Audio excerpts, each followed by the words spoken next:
اب محسن نقوی کی جانب سے آج ایک پریس کانفرنس کی گئی، دھمکیاں لگائیں گی، وارننگ دی گئی. کہتے ہیں کہ عمران خان کے لیے ابھی تک تو امریکہ سے کوئی کال نہیں آئی. ہم پی ٹی آئی سے درخواست کریں گے کہ وہ 8 فروری کو جلسہ نہ کریں. میرا تو 26 نومبر کو بھی یہی موقف تھا. اگر وہ نہیں کریں گے تو دھمکی دے رہے ہیں، آگے سے نہیں بولے. کہتے ہیں کہ میں نے 26 نومبر کو بھی منع کیا تھا، آج بھی منع کر رہا ہوں، اگر وہ نہیں کریں گے تو گولیاں نہیں چلیں گی. اب وہی محسن نقوی جو دھمکیاں دے رہا تھا اور رونت بھرے لہجے میں بول رہا تھا، اس پر ایک رپورٹر نے سوال پوچھا. رپورٹر نے پوچھا کہ اگر امریکہ سے بانی P T I Imran Khan کے لیے کال آئی تو مان لیں گے یا انکار کریں گے؟ اس پر محسن نقوی نے ٹھینگا دکھایا کہ ہماری جرت ہے، ہم اتنے جوگے ہیں کہ انکار کریں. یعنی جواب نہیں تھا، بس خاموشی سے دکھایا کہ ہم کچھ نہیں کریں گے. محسن نقوی تو عینی شاہد ہے نا، جیسے کسی واقعے کے کوئی عینی شاہد ہوتے ہیں. یہاں سے یہ بھاگے بھاگے ٹکٹ لے کر ڈونلڈ ٹرمپ کی تقریب حلف برداری میں شرکت کے لیے پہنچے. اگلوں نے گیٹ کے اندر بھی نہیں جانے دیا اور جن سے تصویر بنانے کے لیے تلوے چاٹے اور کہا کہ سر آپ کا میں بہت بڑا فین ہوں، ذرا گوری چمڑی والے آپ ہیں، آئیں آپ کے ساتھ ایک فوٹو بنوانی ہے. فوٹو والوں نے کہا فری عمران خان کو رہا کرو.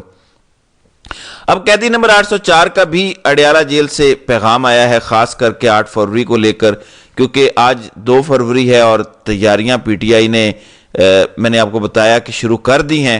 خان کہتے ہیں 2 فروری کو آپ کا 8 فروری کو آپ کا مینڈیٹ چرایا گیا، لہٰذا اس دن کو بطور یوم سیاہ منانے کے لیے آپ سب کو نکلنا ہوگا. کسان، مزدوروں، وکلاء اور ملک کے ہر مکتبہ فکر سے منسلک افراد کو 8 فروری کو نکل کر اپنے حق پر ڈالے گئے ننگے ڈاکے کے خلاف احتجاج کرنا ہوگا، کیونکہ غلام قوم کا کوئی مستقبل نہیں ہوتا اور غلامی سے نجات کے لیے جد و جہد ضروری ہے.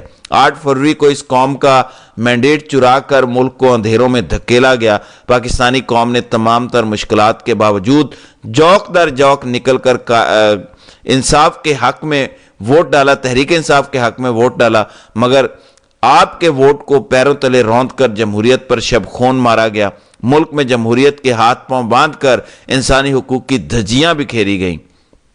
اوورسیز پاکستانی جمہوریت کی بحالی تک ترسیلات زر میں کمی لا کر اپنے احتجاج ریکارڈ کروائیں. یعنی وہ جو خان نے سول نافرمانی کا کہا ہے، جمہوریت بچانے کے لیے انصاف ناگزیر ہے. 9 مئی اور 26 نومبر کے واقعات پر جوڈیشل کمیشن کا ہمارا مطالبہ اسی لیے ہے تاکہ ان واقعات کے متاثرہ افراد اور خاندانوں کو انصاف مل سکے. اس حوالے سے خان نے لمبی چوڑی گفتگو کی ہے. کہتے ہیں الیکٹرانک میڈیا اور سوشل میڈیا پر پابندی لگا کر ملک کو اربوں کا نقصان پہنچایا جا رہا ہے.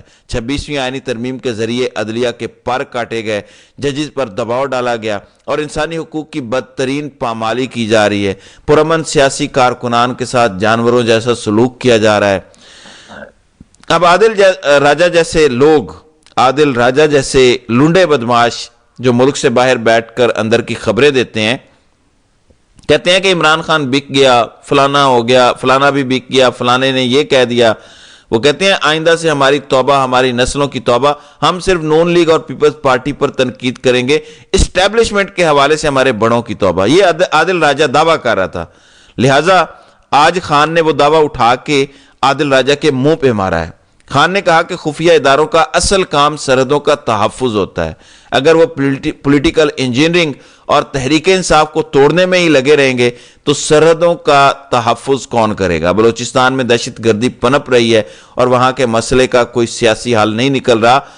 بلوچستان سمیت ملک بھر میں جب تک عوامی اعتماد پر مشتمل حکومت نہیں لائی جائے گی استحکام ممکن نہیں. لہٰذا خان نے بڑا واضح کال دے دیا ہے اور بڑا واضح الفاظ میں بتا دیا ہے کہ وہ نہ جھکے گا، نہ ڈیل کرے گا، نہ وہ پیچھے ہٹ رہا ہے، بلکہ اب سارے جادوگروں کو آزمانے کے بعد نظریاتی لوگ سامنے لائے گئے ہیں.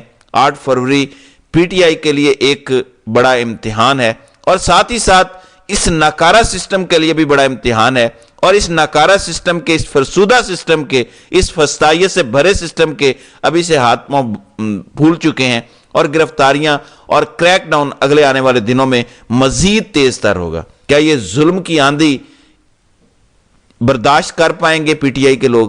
کیا ظلم کی آندھی پی ٹی آئی کو روک پائے گی؟ ظاہر ہے اس کے لیے تھوڑا انتظار کرنا ہوگا. تو ناظرین کرام، آپ کی اس ویڈیو کے حوالے سے کیا رائے ہے؟ آپ اپنی رائے کا اظہار کامنٹ سیکشن میں ضرور کیجیے گا۔